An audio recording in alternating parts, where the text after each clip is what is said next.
Exam రాసేసిన తర్వాత ఇంటికి వచ్చి క్వశ్చన్ పేపర్ అంతా మళ్ళీ క్రాస్ చెక్ చేసి దీనికి 2 మార్కులు, దీనికి 1/2 మార్కు, దీనికి 4 మార్కులు అని లెక్క వేసుకున్న తర్వాత 94 వచ్చాయి అనుకోండి, దానికి 1 మార్కు కూడా తగ్గకూడదు. ఎక్కువేమీ అక్కర్లేదు. అసలు ఎగ్జామ్స్ లో ఆన్సర్స్ రాస్తే ఎలా ఉండాలో తెలుసా? ఆ పేపర్ కరెక్ట్ చేసే ఇవాల్యుయేటర్ కి మా అమ్మాయి మా అబ్బాయి ఇలా రాస్తే బాగుంటుంది అనిపించాలి.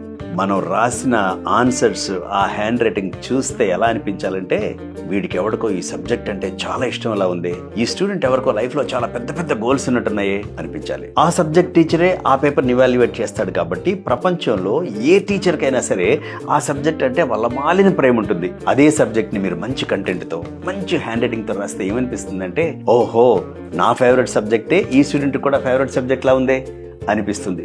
ఫైనలీ మార్కులేని జోబుల నుంచి ఇచ్చే డబ్బులు కాదు కదా. ప్రపంచంలో టీచర్స్ అంతా చాలా కైండ్ హార్టెడ్ ఉంటారు కాబట్టి మంచి కంటెంట్ తో, చక్కటి దస్తూరితో 1 మార్క్ ఏంటి 6 మార్కు కూడా తగ్గకుండా ఆన్సర్స్ ని ప్రజెంట్ చేయండి. Wish you all